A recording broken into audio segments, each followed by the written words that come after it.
ሰላም ጤና ይስጥልኝ ውድ የሶሎዳ ሚዲያ ቤተሰቦቻችን እንዴት አላችሁ? ለዕለቱ የመራረጥናቸው አዳዲስና ትኩስ መረጃዎችን ይዘን ቀርበናል። መረጃዎቻችን እየተከታተላችሁ ከኛ ጋር እንድትቆዩ በአክብሮት እጋብዛለሁ። የመቀሌ ወጣቶች የህወሓትን ስብሰባ ረግጠው መውጣታቸው ተገለጸ።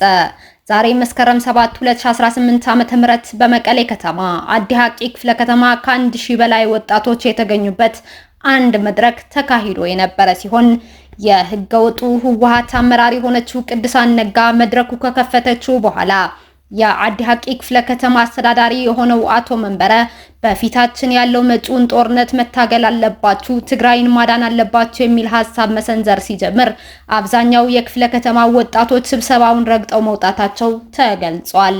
በመድረኩ የቀሩት ወጣቶች በበኩላቸው ቅድሳን ነጋን እናንተ ስለተማረካችሁ ቂማችሁን ለመወጣት በቀል አስባችኋል፣ ከዚህ በኋላ ግን ለእናንተ ብሎ የሚሞትላችሁ የትግራይ ወጣት የለም ሲሉ እንቅጩን እንደነገሯቸው ከመድረኩ ተሳታፊዎች የተላከልን መረጃ ያመላክታል። በዚህም ህወሓት በመቀሌ ወጣቶች ክፍኛ ተፈትና ውላለች። ከዚህ በኋላ ለነሱ የስልጣን ጥማትና በቀል ብሎ የሚሞት ወጣት እንደሌለ አስረግጠው በመናገር መድረኩ መበተኑ ተገልጿል። ኢትዮጵያ መውጫ መግቢያ በሯን ታበጃለች፣ ይህ አይቀሬ ነው ሲሉ ጠቅላይ ሚኒስትር ዶክተር አብይ አህመድ አስታወቁ። ጠቅላይ ሚኒስትር ዶክተር አብይ አህመድ ኢትዮጵያ ሰላምን ታስቀድማለች፣ ድህነትን ትፋለማለች፣ መውጫ መግቢያ በሯንም ታበጃለች ሲሉ ተናግረዋል። ይህ አይቀሬ ጉዳይ መሆኑን ተገንዝበው ወንድም እህቶቻችን በፈጠነ ጊዜ ለድርድር ራሳቸው ዝግጁ እንዲያደርጉም ሲሉ ጥሪ አቅርበዋል።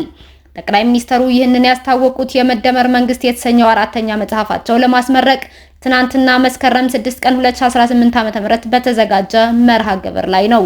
በመጽሐፉ የምረቃ መርሃ ግብር ንግግር ያደረጉት ጠቅላይ ሚኒስትር ዶክተር አብይ ኢትዮጵያ በሰላምና በዓለም ሕግ መሰረት ከዘጋት በርና ድሃ ካስባላት መጠሪያዋ መገላገል አለባት ብለን ስለምናምን በየትኛውም መድረክ ከኢትዮጵያ ጋር በሰላማዊ መንገድ ለመነጋገር የሚፈቅድ አካል ካለ እጃችን ከምንጊዜውም በላይ የተዘረጋ ነው ሲሉ አጽንኦት ሰጥተዋል።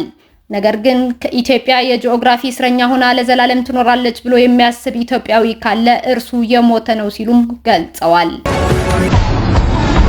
ኢትዮጵያ በዲፕሎማሲያዊ መንገድ የባህር በር የማግኘት መብቷን እንደግፋለን ሲሉ የሶማሊያው ፕሬዝዳንት ሐሰን ሼክ መሐመድ ገለጹ። የሶማሊያው ፕሬዝዳንት ሐሰን ሼክ መሐመድ ከአል አረቢያ ቲቪ ጋር ባደረጉት ቃለ ምልልስ ኢትዮጵያ በሰላማዊና በዲፕሎማሲያዊ መንገድ የባህር በር መውጫ የመፈለግ መብቷን እንደግፋለን ሲሉ አስታውቀዋል። ፕሬዝዳንቱ አክለውም የኢትዮጵያ የባህር በር ፍላጎት በዓለም አቀፍ ሕግ ማዕቀፍ ውስጥ አዲስ አይደለም። ማንኛውም ሀገር ዓለም አቀፍ ሕጎችንና አህጉራዊ ስምምነቶችን እስካከበረ ድረስ ጥቅሙን ለማስጠበቅ ሊጠቀምባቸው የሚችላቸው እውቅና ያላቸው ዘዴዎችና አካሄዶች አሉ ብለዋል። ሶማሊያ በእነዚህ ህጋዊ መንገዶች በሰላማዊና ዲፕሎማሲያዊ መንገድ ከተከተለች ኢትዮጵያ ይህንን ለማሳካት እንደምትችል ተስፋለን፣ ሐሳቡንም እንደግፋለን ብለዋል። ፕሬዝዳንቱ የሶማሊያ አቋም ጽኑና ግልጽ ነው ሲሉም አብራርተዋል። በቀይ ባህር አዋሳኝ ሀገሮች የጸጥታና የኢኮኖሚ ፍላጎት ያላቸው ሀገሮች መረጋጋትን በሚያመጡና ሁሉንም የሚያገለግሉ የጋራ መግባባቶች እንዲፈጠሩ በውይይት በመግባባትና ትብብር እንዲያደርጉም ጠይቀዋል። አለመግባባቶች የሚፈቱት በውይይት በመደራደርና መግባባትን በመከተል ነው። ይህ የሶማሊያ ጽኑ አቋም ነው ብለዋል ፕሬዝዳንቱ። ናይጄሪያ የመጀመሪያውን የነዳጅ ምርት ለአሜሪካ በመላክ ታሪክ ሰራች። ግዙፉ የዳንጎቴ ነዳጅ ማጣሪያ ፋብሪካ ለመጀመሪያ ጊዜ ቤንዚን ወደ አሜሪካ መላኩ ተሰምቷል። ይህም የአፍሪካ ትልቁ የነዳጅ ማጣሪያ ፋብሪካ ምርቱን በዓለም አቀፍ ደረጃ ለማቅረብ ዝግጁነቱን የሚያሳይ ነው ተብሎለታል። በዚህ ሳምንት ከናይጄሪያ 320,000 በርሜል ነዳጅ የጫነች መርከብ ኒው ጀርሲ በሚገኘው የሱኖኮ ተርሚናል የደረሰች ሲሆን በዚህም የዳንጎቴ የነዳጅ ምርት ጥብቅ የሆኑትን የአሜሪካ የጥራት ደረጃዎችን እንደሚያሟላም ተረጋግጧል። ይህ ብቻ ግን አይደለም። 2 ተጨማሪ ነዳጅ የጫኑ መርከቦች ወደ ሼልና ቪቶል በመጓዝ ላይ መሆናቸውም ተጠቁሟል። ይህም ከፍተኛ ዓለም አቀፍ ተፈላጊነትን ጠቋሚ ነው ተብሏል። 19 ቢሊዮን ዶላር የሚገመተው የዳንጎቴ የነዳጅ ማጣሪያ ፋብሪካ በቀን 650,000 በርሜል የማምረት አቅም እንዳለውም ይታወቃል። ናይጄሪያ በዚህም ከነዳጅ አስመጪነት ወደ ላኪነት የሚያሸጋግራትን ትልቅ ምዕራፍ ጀምራለች ተብሏል። የሱዳን ስደተኞችን የጫነች መርከብ ላይ ባጋጠመ የእሳት አደጋ ቢያንስ የ50 ሰዎች ሕይወት አለፈ። ባለፈው ዓመት ብቻ በሜዲትራኒያን ባህር ላይ ቢያንስ 2452 ስደተኞች ሞተዋል ወይም ጠፍተዋል ተብሎም ይታመናል።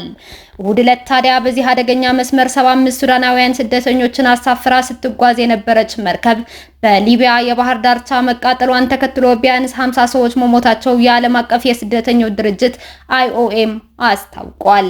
የተባበሩት መንግስታት የስደተኞች ኤጀንሲ ማክሰኞ ዕለት እንዳስታወቀው በህይወት የተረፉ 24 ሰዎች የሕክምና ድጋፍ ተደርጎላቸዋል ብሏል።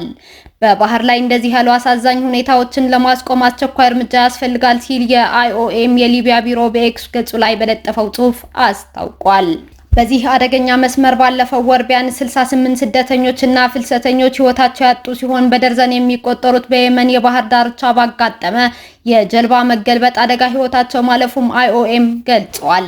ባለፈው ዓመት በሜዲትራኒያን ባህር ቢያንስ 2452 ስደተኞች ሞተዋል ወይም ጠፍተዋል የሚለው IOM ይህም ለስደተኞች ገዳይ ከሆኑ መንገዶች አንዱ ያደርገዋል ብሏል። ሊቢያ እንደ አውሮፓውያን አቆጣጠር በ2011 መሪዋ የነበሩት ሙአመር ጋዳፊ ከወደቁ በኋላ ወደ አውሮፓ ለመግባት ለሚሞክሩ ስደተኞች የመሸጋገሪያ መስመር ሆናለች።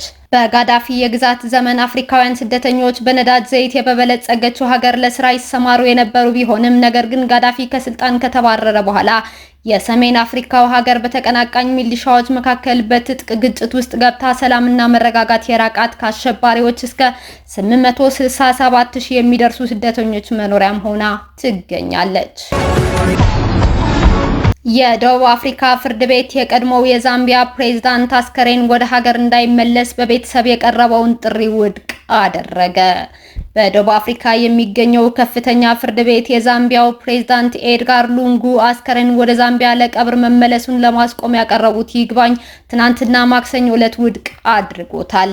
ቤተሰቡ የዛምቢያ መንግስት የሉንጉ አስከሬን ወደ ዛምቢያ መንግስታዊ የቀብር ስነ ስርዓት የመመለስ መብት የሰጠውን የፍርድ ቤት ውሳኔ ላይ ይግባኝ ለማለት ወደ ፕሪቶሪያ ፍርድ ቤት ቀርቧል። ቤተሰቡ ጉዳይን ለጠቅላይ ፍርድ ቤት ይግባኝ ሰሚ ፍርድ ቤት ለማመልከት ተስፋ ቢያደርግም ውድቅ ተደርጓል። ፍርድ ቤቱ በበኩሉ ይግባኝ ለማለት ምንም አይነት ምክንያታዊ የመሳካት ተስፋ የላቸውም ብለዋል። የፕሪቶሪያ ከፍተኛ ፍርድ ቤት በደቡብ አፍሪካ ሕግ ላይ ከመተማመን ይልቅ በእነሱና በመንግስት መካከል በተፈጠረው አለመግባባት የዛምቢያን ሕግ በመተግበር ስህተት መስራቱን ቤተሰቡ አሳስቧል። የዛምቢያን ሕግ አተገባበር በተመለከተ ፍርድ ቤቱ ሟቹ ለሕክምና ምክንያቶች ወደ ደቡብ አፍሪካ ጊዜያዊ ጉብኝት እንዳደረጉ አመልክቷል። በነሐሴ ወር ላይ ፍርድ ቤቱ በዛምቢያ ሕግና በህዝብ ፖሊሲ መሰረት የቀድሞ ፕሬዝዳንት የግል ምኞት ወይም የቤተሰቦቻቸው ፍላጎት ግለሰቡ የሚቀበርበትን ቦታ አይወስንም ይላል። ይልቁኑ በመንግስት የቀብር ስነ ስርዓት ለብሔራዊ መሪዎች በተዘጋጀው ይፋዊ ቦታ እንዲቀበሩም ያዛል ብሏል። ውድ የሶሎዳ ሚዲያ አድማጭ ተመልካቾቻችን ለዕለቱ መራርጠን ወደ እናንተ ያቀረብናቸው ወቅታዊ መረጃዎቻችን እነዚህ ነበሩ። እስካሁን ከኛ ጋር ስለነበራችሁ እያመሰገንኩኝ በሌሎች መረጃዎች እስክንመለስ የሶሎዳ ሚዲያ ቤተሰብ በመሆን እንደተለመደው ላይክ፣ ሼር፣ ሰብስክራይብ ማድረግ አትርሱ። መረጃዎቻችን በቶሎ እንዲደርሷችሁ የደወል ምልክቷን ይጫኑ። ሰላም ለእናንተ፣ ሰላም ለሀገራችን ኢትዮጵያ።